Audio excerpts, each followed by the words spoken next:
S'il y a un livre que j'aurais voulu lire en 2020, c'est bien ce livre-là. Bienvenue dans cette nouvelle vidéo.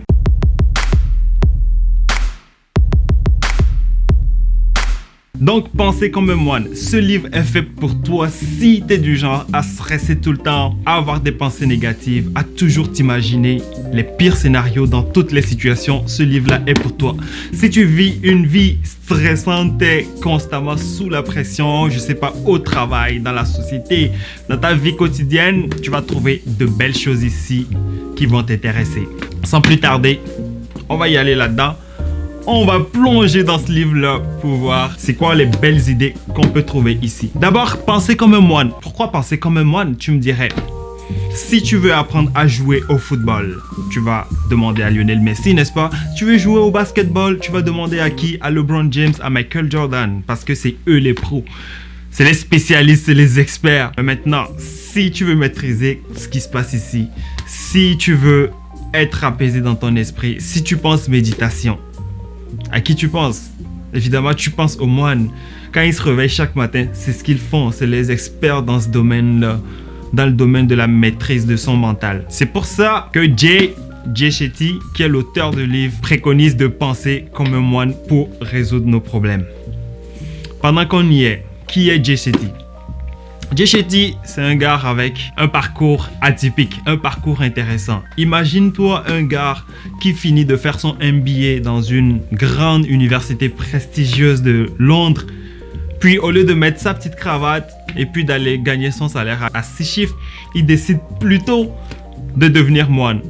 Là, il s'envole en Inde, il va dans un monastère, il devient un moine pendant plusieurs années, avant de se rendre compte ou avant de se dire que c'était pas ce qui était fait pour lui. Du coup, il revient dans la vie normale, il recherche un boulot, recommence pas à vivre comme toi et moi en fait. Mais tu vois, ce que je trouve intéressant dans son parcours, c'est qu'il a eu l'occasion de vivre les deux expériences.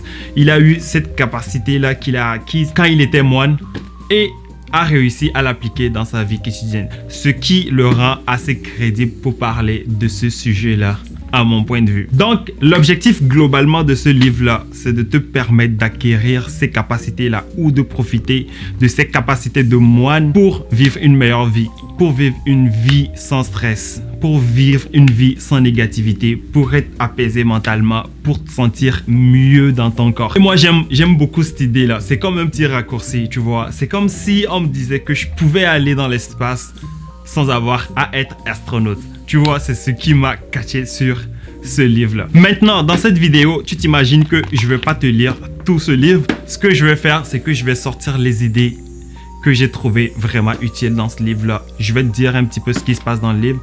Et puis après, tu jugeras si tu as envie d'aller le lire. Moi, je te le recommande vivement parce que je trouve qu'il y a des choses super intéressantes dans ce livre-là. Comme je te le disais tantôt, l'objectif général du livre, c'est d'apprendre à vivre une vie plus apaisée, c'est d'apprendre à faire la paix intérieure, c'est à vivre mieux le stress, à rejeter toute forme de négativité dans ta vie. Pour arriver à accomplir ces objectifs-là, il faut passer, comme le dit Jay dans son livre, du mental de moineau au mental de moine. Mental de moineau. Mental de moineau, ça c'est mon invention à moi. En fait, dans le livre original anglais, ça dit Monk Mind and Monkey Mind. Et j'aimais bien le jeu de mots. Du coup, je me suis dit qu'en français, il fallait trouver un autre jeu de mots comme ça qui serait cool, n'est-ce pas? Mais tu vois, dans le livre en français, il parle de mental dispersé et mental de moine, ce qui n'est pas très cool. Je sais pas pourquoi quand ils font les traductions, ils sont pas un peu plus créatifs ou ils poussent pas un petit peu ça un peu plus loin. Du coup, moi, j'ai dit mental de moineau.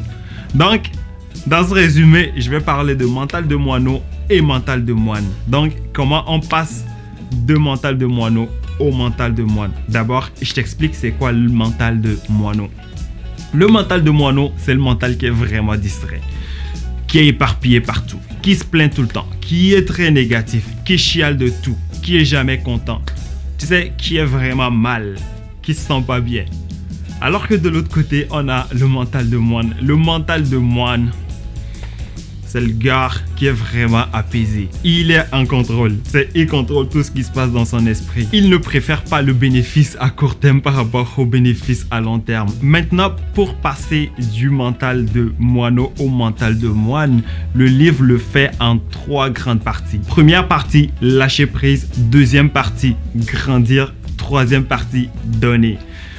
Première partie, lâcher prise. La première chose dont Jay nous parle dans cette partie-là, c'est comment trouver son identité. Tu sais, dans notre société actuelle, on a beaucoup l'impression que nous sommes nous-mêmes, mais en vrai, nous sommes juste la façon dont la société nous a modelés. Du coup, la première chose à faire, la base qu'il faut poser, c'est de trouver son identité pour mieux établir sa valeur. Ensuite de ça, dans cette partie sur le lâcher prise, Jay va nous enseigner comment sortir la négativité de sa vie, comment en finir avec la négativité, comment arrêter les pensées négatives que nous avons tout le temps dans notre esprit. Ensuite de ça, on va parler de la peur. Au niveau de la peur, il va nous enseigner comment se servir de la peur pour atteindre ses objectifs plutôt que de laisser la peur nous paralyser dans la tête de nos objectifs. Deuxième étape maintenant, ou deuxième partie, grandir. Ça, c'est une partie qui contient des choses très intéressantes. Dans cette partie-là, Jay va nous parler de comment maîtriser son ego. Ça te parle ça, hein? En tout cas, moi, ça me parle. La gestion de l'ego, ça c'est important, ça me parle. Ça m'a parlé, j'ai trouvé des choses super cool là-dedans.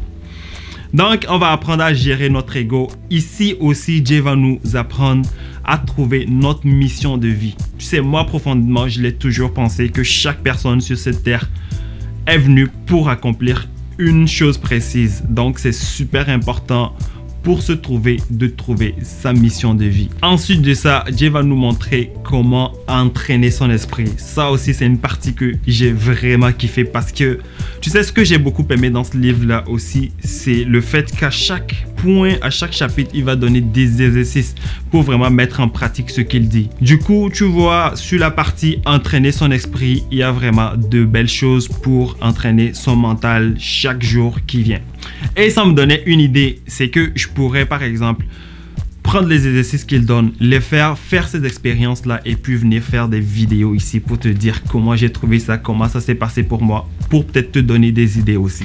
Si ça c'est quelque chose qui t'intéresse, dis-le moi en commentaire et je vais planifier ça. Et maintenant, la dernière grande partie, c'est donner. Et je pense que c'est ma partie préférée. Tu sais, ici, Jay va nous parler de gratitude. Il va nous parler de service. Il va nous expliquer comment rendre service aux autres peut profondément nous impacter et nous apaiser. Tu sais, ici, j'ai retrouvé des expériences que j'ai vécues. Je me suis vraiment retrouvé dans cette partie du livre-là. Et je te recommande vivement de le lire parce que c'est une partie super intéressante. Tu vas trouver des choses que tu t'imaginais même pas sur la façon dont notre esprit répond au service qu'on rend aux autres. Franchement, j'aurais aimé lire ce livre-là en mars 2020, comme je le disais, parce que ça m'aurait permis d'être mieux outillé pour vivre tout ce stress, toute cette vague de négativité. Je pense que j'aurais été en bonne position. Mais tu sais quoi? C'est pas trop tard. Si jamais trop tard, j'ai toute la vie pour mettre en pratique tout ce que je viens de lire. Si tu as déjà lu le livre, dis-moi en commentaire les idées que tu as kiffées, les choses que tu as trouvé super utile dans ce livre là. Si tu l'as pas encore lu, moi je te conseille, moi j'ai aimé, je te conseille de lire et puis de venir me dire après en commentaire comme ça si tu as aimé et les choses que tu as trouvé super utiles. Maintenant, si tu es encore là, c'est que tu as kiffé cette vidéo. Je t'invite à mettre un petit pouce bleu et à t'abonner à la chaîne si c'est pas encore fait. Et on se retrouve très bientôt pour une nouvelle vidéo. Ciao.